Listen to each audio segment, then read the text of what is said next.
नंदुरबार जिल्ह्यातील शहादा आगारमधील 4 कर्मचारी निलंबित केल्याची घटना घडली असून तालुक्यात एकच खळबळ उडाली आहे। सविस्तर वृत्त असे की सदरील 4 कर्मचारी यांनी टीटीओ कार्यालयात जाऊन आपली हजेरी संबंधित वाहतूक नियंत्रक यांना विचारणा केली असता संबंधित अधिकारी यांनी अरेरावीची भाषा केली। यावरून निलंबित कर्मचारी यांनी आगार प्रमुख यांना तक्रार करण्यासाठी गेले असता या कारणावरून आगार प्रमुख यांनी संदीप पाटील, आरेल राठोड, रामा लोहाटे, प्रमोद मोरे या सदरील कर्मचाऱ्यांना तात्काळ निलंबित करून पोलीस ठाण्यात गुन्हा दाखल करण्यात आला आहे। वाहतूक नियंत्रक एच सोनवणे यांना जाब न विचारता आगार प्रमुखांनी पाठीशी घालून कामावर कार्यरत ठेवले असल्याचा आरोप करण्यात येत आहे। तरी सदरील निलंबित कर्मचाऱ्यांचे निलंबन मागे न घेतल्यास सर्व कर्मचारी आमरण उपोषणाचा इशारा देण्यात आला आहे। मी प्रमोद उत्तम मोरे, कार्यरत शहादा आगार। मी शहादा आगारामध्ये कार्यरत असताना आजवर लिंगायत साहेबांच्या कार्यकाळामध्ये खूप काही गोष्टी चांगल्या झालेल्या आहेत, जसे की महाराष्ट्रामध्ये 1 नंबर आलेला आहे व चांगल्या पद्धतीने आम्ही कार्य करत होतो। परंतु आगार प्रमुख भोईसाहेब आल्यापासून आमच्या आगारामध्ये मनमानी कारभार चाललेला आहे। जसं की मी आपणास दर्शवण्याचा प्रयत्न करतो की आम्ही काही दिवसांपूर्वी जे टीटीओला जे अधिकारी बसवले त्या टीटीओ अधिकाऱ्यांकडे आम्ही काही कर्मचारी स्वतःचा टीटीओ जो कामगार करारामध्ये नमूद केलेला आहे की स्वतःचे टीटीओ स्वतः आपण चेक करू शकतो, जेणेकरून आपला दिवस भरला जातो अथवा नाही किंवा ओव्हरटाइम होतो किंवा नाही हा बघण्याचा सर्वस्व अधिकार हा कामगार न्यायालयाने प्रत्येक कर्मचाऱ्याला दिलेला आहे।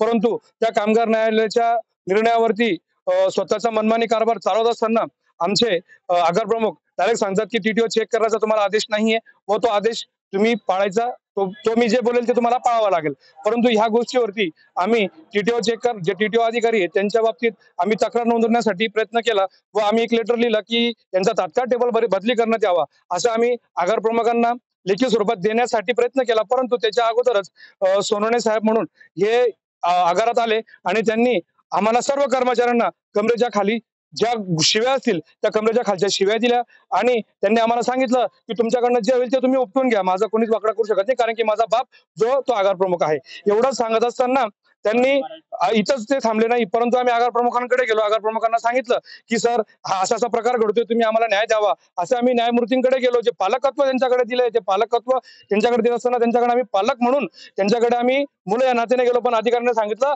की तुमचा हा जो वाद आहे तो बाहेरच्या बाहेर मिटवायचा, मला माझ्यापर्यंत यायचं नाही। मला तुम्ही सांगा, आम्ही जर आगार प्रमुखाकडे न्याय मागत असेल, जर न्याय मिळत नसेल तर आम्ही कोणाकडे जायला पाहिजे?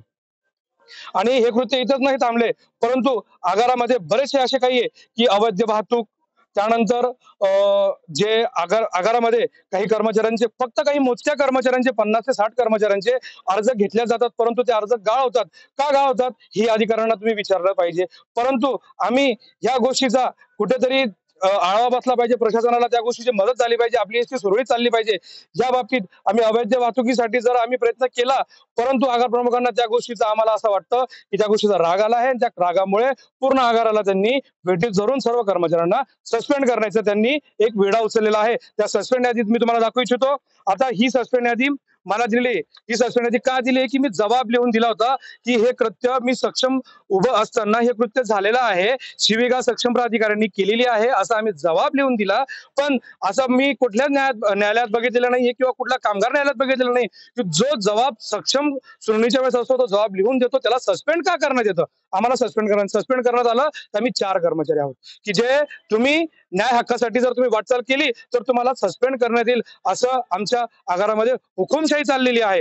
एवढेच नव्हे तर काही कर्मचाऱ्यांना, एक कर्मचाऱ्याने जर 1 दिवसाची कामगिरी, काही दुःखात निधन, काही कामगिरी त्याची काही घरात मेडिकल प्रॉब्लेम झाले असतील, त्या कर्मचाऱ्याला तात्काळ सस्पेंड करण्यात येतं।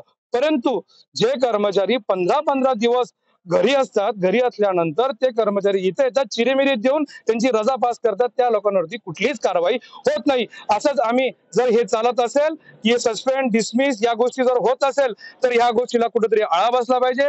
यासाठी आम्ही मीडिया समोर आलो आहोत। माझी तत्काळ जर 24 तासाच्या आत जर आमची 4 लोकांची सस्पेन्शन यादी जर मागे घेतली नाही आणि या 2 अधिकाऱ्यांना जर इथून तात्काळ बदली केली नाही तर मी आमरण उपोषण शहादा आगारामध्ये करणार आहे, हे मीडिया समोर मी जाहीर करतो। MDTV न्यूज साठी संजय मोहिते, शहादा।